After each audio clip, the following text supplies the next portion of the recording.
안녕하십니까. 이경순의 건강이야기입니다. 오늘은 조석노화를 위한 마음가짐에 대해서 같이 생각해 보시겠습니다. 신경세포 뉴런인데요. 핵, 가지돌기, 신경세포체, 미엘린 수초, 축삭 말단이 있습니다.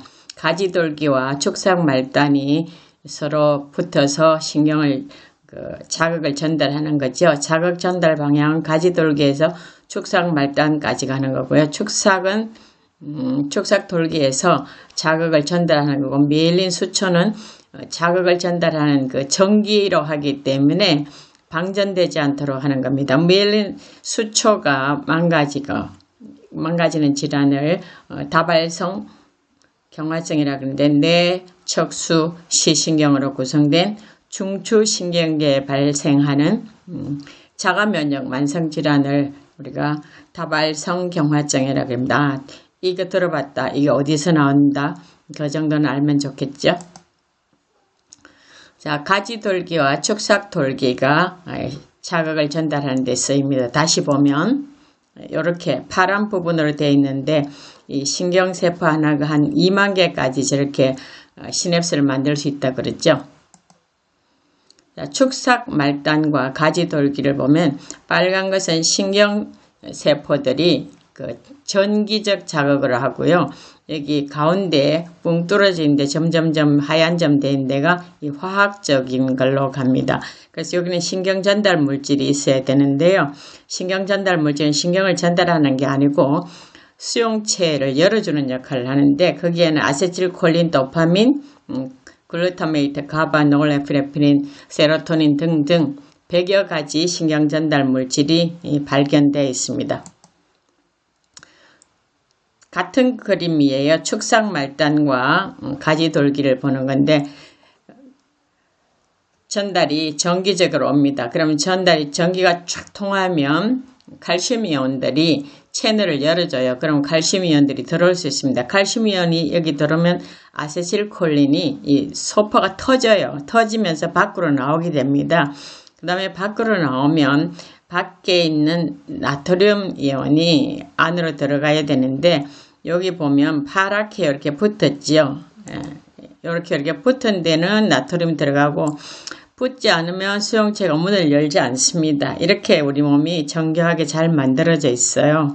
근데 시냅스 간격, 여기 보면 요 시냅스 간격이죠. 요게 마음에 해당되는 부분입니다. 우리 신경세포들이 계속 연결되니까 뭐 뇌에는 마음이 많겠죠. 마음이 어디 있냐 하면 그 심장에 있다, 뇌에 있다 했는데 뇌에 있는 게 맞겠죠. 그죠? 시냅스는 요 간격이 얼마나 좁은 간격인가 하면 종이 한 장이 50분의 1 정도밖에 안 됩니다.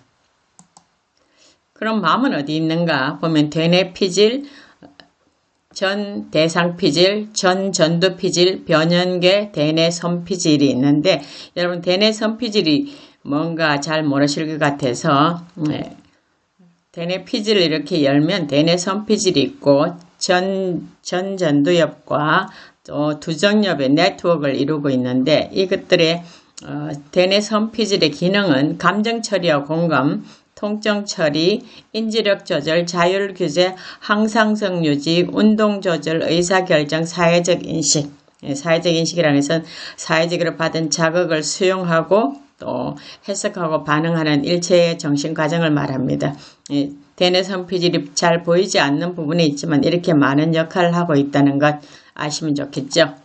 그 다음에 우리가 보통 이렇게 두뇌 모습을 하는데 뭐 실제는 색깔로 되어 있는 것이 아니지만 잘 구별해서 알기 쉽게 하기 위해서 색깔로 해놨는데, 이 파란 색깔 전두엽의 기능, 사람은 이 전두엽이 굉장히 많이 발달되어 있죠. 두뇌의 지휘본부예요. 최상위 결정을 하는 데고, 도덕, 선악, 판결 결정, 감정적, 반응적, 마음에 좀 더 역할을 하는 거죠. 조금 복잡한데 한번 쭉 훑어보시고 나중에 정리를 해드리겠습니다. 전대상회, 인지, 감정, 계획, 그 다음에 기저핵, 운동조절, 시상, 중개소, 해마, 기억하는 뇌, 편도체, 느끼는 뇌, 시상하부는 관제센터이면서 호르몬을 분비하고요. 전두엽은 의사결정계획, 문제 해결, 그 다음에 전두엽은 생각하는 뇌. 여기 보면 뭐 감정도 있고 감정 처리도 있고 계획도 있고 뭐 이렇게 막 겹치는 데가 있죠. 그죠? 우리는 뇌의 어떤 부분이 망가져도 다른 부분이 작동해서 가능하면 정상 생활을 할 수 있도록 이렇게 뇌가 잘 만들어져 있습니다. 더 복잡하죠?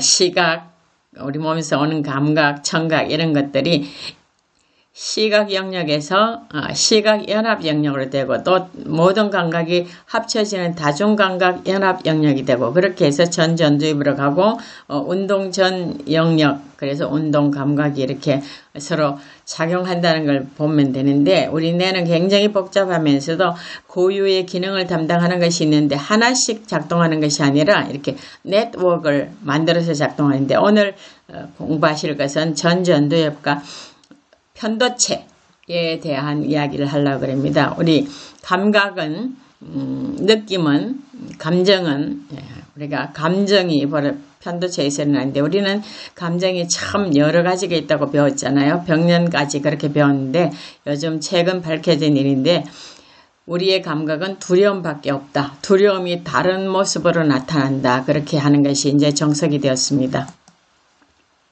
이 연세대학의 신방과의 김주환 교수님 만드신 건데요. 나와 나 자신, 나와 다른 사람, 나와 세상, 이게 전부 다 마음이 원동력이 되어서 일어나는 거죠. 나와 나 자신 관계를 자기 조절력이라 그러고 나와 다른 사람과의 관계를 대인관계력이라 그러고 나와 일 또는 세상과의 관계를 자기 동기력, 뭔가 하고 싶다 한다 그런 거죠. 그래서 이 마음이 이런 걸 다 일으키기 때문에 굉장히 중요한 부분이죠. 기쁨과 행복. 우리는 보통 왜 사냐면 행복하기 위해서. 근데 사실은 좀 답이 좀 엉터리 같대요. 기쁨을 누리기 위해서가 더 맞는 것입니다. 비교적 오래 지속되는 감정을 기쁨이라 그러고 삶에 대한 만족과 전반적인 만족을 우리가 기쁨이라 그럽니다. 그러니까 기쁨이 항상 마음에 이렇게 자리를 잡고 있으면 좋겠죠. 반면 행복은 순식간에 지나가는 감정이며 특정 순간이나 사건에 의해서 촉발되는 감정, 조건이 있다는 거죠. 기쁨은 그렇게 조건이 없습니다. 그죠? 전반적인 것이기 때문에 우리가 지금 좀 수정해야 될 것이 편도체에서 감정이 여러 가지가 있다는 것 하나다. 두려움이다. 행복보다는 기쁨이 더 큰 가치이다. 그런 걸 조금 생각하시면 좋겠습니다. 자, 성경에서는 무릇 지킬 만한 것보다 더욱 내 마음을 지키라. 생명의 근원이 이에서 난다 그랬습니다. 마음이 이만큼 중요하기 때문에 우리가 제대로 잘 지켜야 되겠죠. 자, 오늘 배운 거 제가 정리해드리면 앞에 전두피질, 앞에 M이라고 하는 내측 전두피질, 우리 얼굴 이마에 해당되는 부분이에요. 굉장히 중요한 부분이고요. 해마는 기억하는 데고요. 편도체가 감정이 일어나는 데라 그랬죠. 전 대상 피질도 감정을 일어나고 조절하는 데 굉장히 많이 관여하는 부분입니다. 이곳에서 특별히 오늘은 편도체와 내측 전두피질, 그리고 김주환 교수님은 편안 전활이라고 했으면 편도체가 안정되고 전두엽이 활성화되는 그런 마음을 가지는 것이 좋다. 여러분, 이 어려운 용어뿐만 아니라 쉬운 말로 잠자리에 잠들려고 누웠을 때 마음이 편안하게, 마음에 거리낌이 없는 마음, 그걸 가지는 것이 저속노화에 굉장히 중요한 것입니다. 자, 편도체와 전두피질은 편도체가 안정이 되면, 기능이 떨어지면 전두엽이 기능이 활성화됩니다. 또 반대도 마찬가지겠죠. 편도체가 활성화되면 전두엽이 저하되죠. 그래서 기분 나쁠 때, 감정이 격했을 때 결정하는 것은 대부분 다 실패하는 거죠. 그래서 우리가 항상 편안한 마음, 언제에서 내 마음이 거리끼지 않는 마음을 가질 수 있도록 하는 것이 저속노화의 정말 중요한 관건 가운데 하나가 아닐까 싶습니다. 여러분도 이런 마음을 가지셔서 천천히 늙으시고 건강하게 사시기를 간절히 바라겠습니다. 감사합니다.